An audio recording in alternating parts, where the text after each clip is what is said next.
Hi everyone, Flaming Footy here and welcome back to a new video on the channel. And so guys, here we are to continue my AFL 2023 three-game match reviews. And in today's video, we're going to be reviewing the middle three games from round 17. And those three games were GWS vs Hawthorn, St Kilda vs Melbourne and Port Adelaide vs Gold Coast.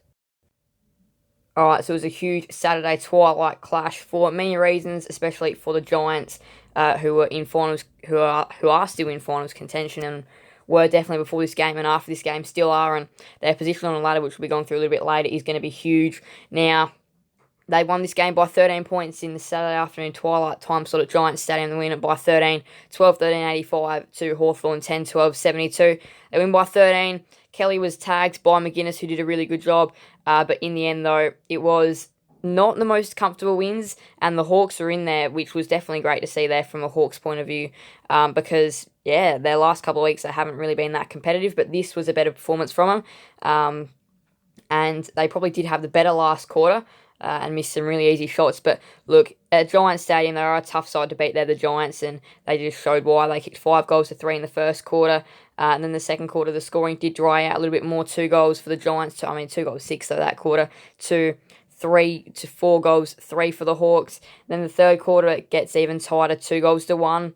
Giants still up. They kick another 4 behinds in the quarter. And then the final quarter, Hawthorn do have their chances. They kick 2 goals, 4, and the Giants kick 3 goals, 1. So 3 goals straight, actually. And that is enough to see them get home. AFL Fantasy now, 136 for Cornelio, who had a really good game. 105 for Amon, 95 for Briggs, 92 for Hardwick, 91 for Taylor, 90 for Ash. Goals behinds, was that? No, 90 for Nash, sorry. 4 goals for Hogan, 3 for Riccardi, Cornelio, who had a good game, as I said. 2 goals for Green, Wingard, and Ward. Disposals, 30 for Cornelio, 28 for Newcomb, 27 for Nash and Amon, 26 for Day. Marks, 8 for Taylor, Iden, and Cornelio. Tackles, 8 for Moore, 7 for Bedford and Brockman. Hitouts, 28 for Briggs, 24 for Reeves, 5 for Frost, 3 for Keith, 2 for Lewis. Do want to touch on one thing, though. They do look to have finally found their man with the hitouts, the Giants. Kieran Briggs is like a Shane Mumford kind of remake, really. He's got some great attributes as Kieran Briggs. Inside 50, they won that area by +5. The Giants, hitouts blocked at 31-31, but clearances, though, this is an area where the Hawks are good at. Like, they're not obviously the best team in the competition in that, and we know that, but when they're actually they've beaten some really good midfields this year. The Dogs was a good one that they beat, and they've beaten some other really decent midfields, especially around clearance. 6-17 centre clearances again today does highlight that for the Hawks, and then 20-24 stoppage clearances. So they've got a very nice young midfield group coming up. There's a lot to like in that young midfield. They won contested and uncontested footy. The Giants, though, smashed them in marks, 103-54. That's +49. Smashed them in marks inside 50, 17-5, and contested marks 14-7. They did lead for most of the game, despite the Hawks out-tackling them. Look, they're a great side at Giants Stadium. It was always going to be a tough task, and the Hawks actually put up a really nice fight. But in the end, the better side definitely won. Giants by 13.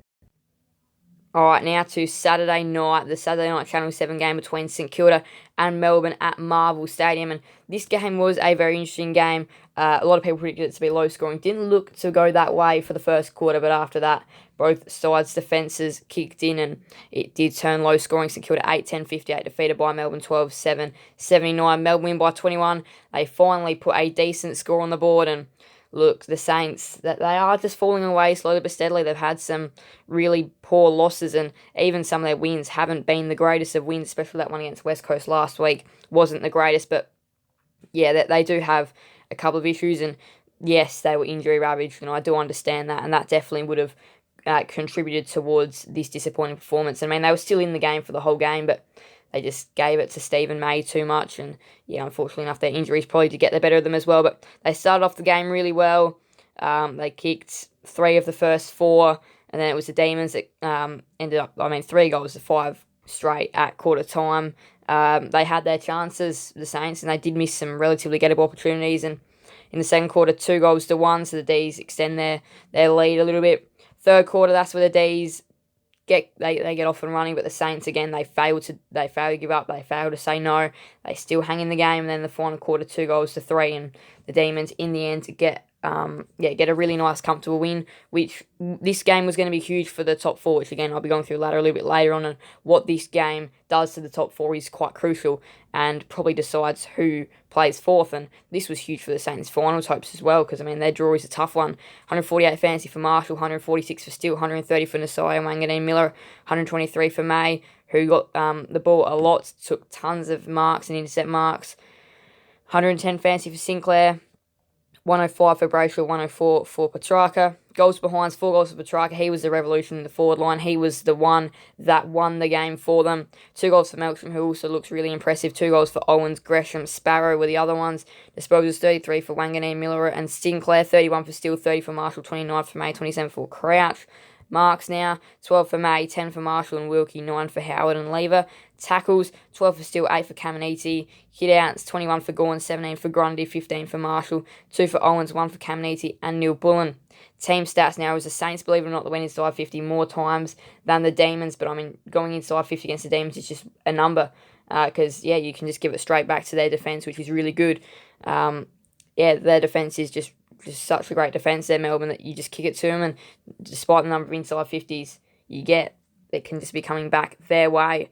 The Saints did win centre clearances by 2, and they won contested and uncontested footy, and they won marks inside 50 as well, but the Demons did lead for most of the game.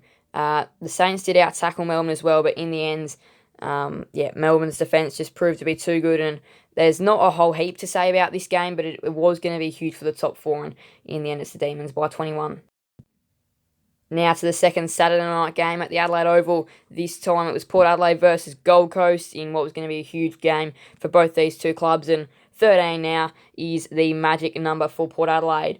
They are on a 13-game winning streak, and they won this game pretty comfortably. 16-10, 106, defeated Gold Coast 11-7, 73. It took them a little while to get there, though. The Suns were around and competitive in the first half, and sometimes against the good teams when you just don't play, against any team when you don't play one quarter of football, it does get away from you. That's what happened for the Suns, and I'll touch on their first quarter now, and look, it was good. They were impressive in the first half.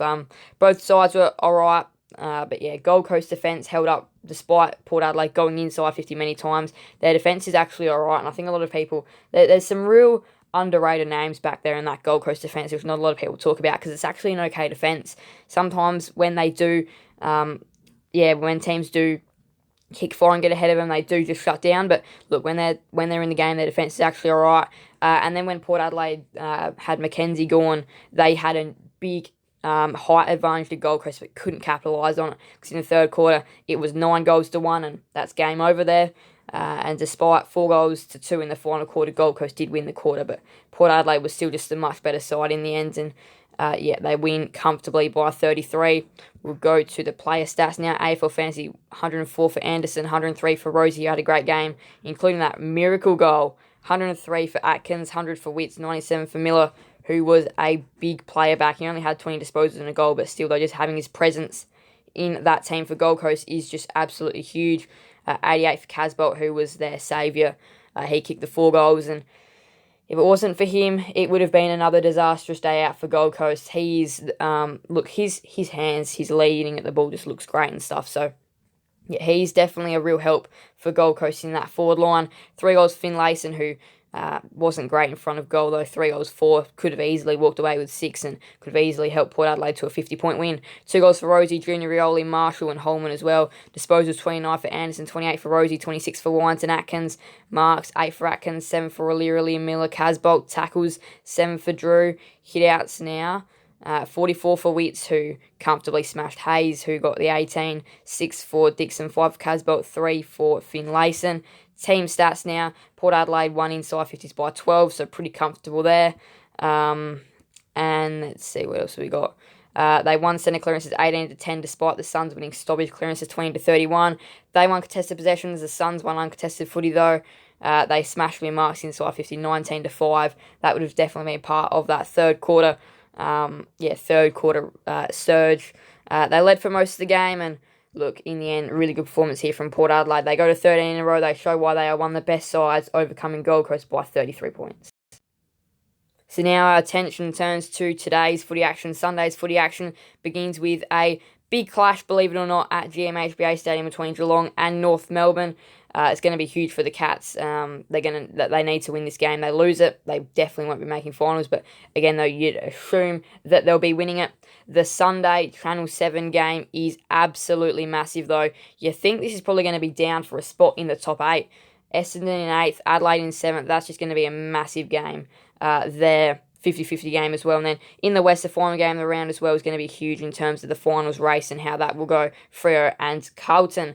So now we'll go back to the start of the round, and it was Richmond that defeated Sydney by 13. Collingwood defeated the Dogs by 12. Brisbane smashed West Coast by 81. And obviously these 3 games, Giants over the Hawks by 13. D's over the Saints by 21. Port Adelaide over the Suns by 33 points. We'll go to the ladder now, and I did say that, watch this space for the top 4. It was going to all come down that Melbourne and Saints game. Melbourne have separated themselves as thoughts. So we have a relatively comfortable top 4 at the moment. Well, yeah, at the moment. But look, if the D's do lose next week, which I don't know who they have, but if they do lose next week, it will definitely be allowing this swarming pack to come back again. And then Essendon and Adelaide, that's going to be a huge game as well. And yeah, the margin of that game will be quite critical as well. But you think the winner of that game should go up into 5th. And then the Giants are also right there behind. But you think the Cats should get a spot. You'll think they'll go up into 7th after their game. And then the winner of the Crows and Essendon game will go up into 5th. But yeah, that's just going to be absolutely massive. And then the Tigers are still showing that they're there. Freo absolutely have to get the win. I mean, the winner of Freo and Carlton is huge. Sydney, you think, are done. Gold Coast, you think, are done. Especially with their run homes.